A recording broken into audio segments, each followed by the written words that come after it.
എങ്ങനെയുള്ളവരായിരിക്കണം നമ്മുടെ ജീവിതത്തിൽ വരേണ്ടതെന്ന് നിങ്ങൾ ചിന്തിച്ചിട്ടുണ്ടോ? എനിക്ക് അവൾ നഷ്ടപ്പെടരുത്, അല്ലെങ്കിൽ എനിക്ക് അവനെ നഷ്ടപ്പെടരുത് എന്നുള്ള ചിന്തയായിരിക്കണം നമ്മുടെ ഉള്ളിലുണ്ടാകേണ്ടത്. നഷ്ടപ്പെട്ടു പോകുമോ എന്നുള്ള ഭയത്തോടു കൂടി ജീവിക്കുമ്പോൾ നമ്മൾ പരസ്പരം ഭയങ്കരമായിട്ട് സ്നേഹിക്കുകയും ചെയ്യും, ഇഷ്ടപ്പെടുകയും ചെയ്യും. എന്താണോ നമുക്ക് നഷ്ടപ്പെടുന്നത് അതിന് നമ്മൾ കൂടുതൽ ഇഷ്ടപ്പെടില്ലേ? നിങ്ങളൊന്ന് ചിന്തിച്ച് നോക്കിയേ.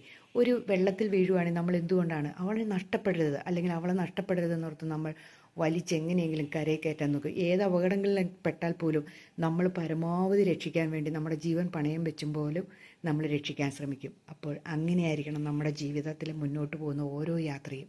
ഇത് ഏത് ബന്ധമാണെങ്കിലും നഷ്ടപ്പെടരുത് എന്നുള്ള ചിന്തയോടുകൂടി ചേർത്ത് നിർത്തി നമ്മൾ മുന്നോട്ട് പോയി നോക്കി. അത് പരസ്പരം രണ്ടുപേരും കൂടെ ആയിരിക്കണം, ഒരാൾ മാത്രമാകരുത്.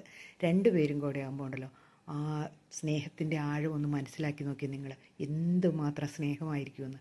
അപ്പോൾ പലപ്പോഴും പോയാൽ പോട്ടെ എന്നുള്ള ചിന്തയോടെയുള്ള ബന്ധങ്ങളാണ് പലപ്പോഴും പ്രശ്നങ്ങളിലേക്ക് പോണേ. അവൾ പോയാൽ പോട്ടെ, അല്ലെ അവൻ പോയാൽ പോട്ടെ, എനിക്ക് ജീവിക്കാൻ മാർഗമുണ്ട് എന്നൊക്കെയുള്ള ചിന്ത വരുമ്പോഴത്തേനും പിന്നെ നമുക്ക് ആ സ്നേഹത്തിന് വലിയ അർത്ഥമൊന്നുമില്ല. കാരണം നഷ്ടപ്പെട്ടതിന് അല്ലെങ്കിൽ നഷ്ടപ്പെടാൻ പോകുന്നതിന് ഒരു വിലയുമില്ല എന്ന് തന്നെ ചിന്തിച്ചാൽ മതി. അപ്പം നമ്മുടെ സ്നേഹം എന്ന് പറയുന്നത് ഒരിക്കലും നഷ്ടപ്പെടരുത്, എൻ്റെ അടുത്തുനിന്ന് പോവരുത് എന്നുള്ള ചിന്തയോടെ ആയിരിക്കണം കേട്ടോ.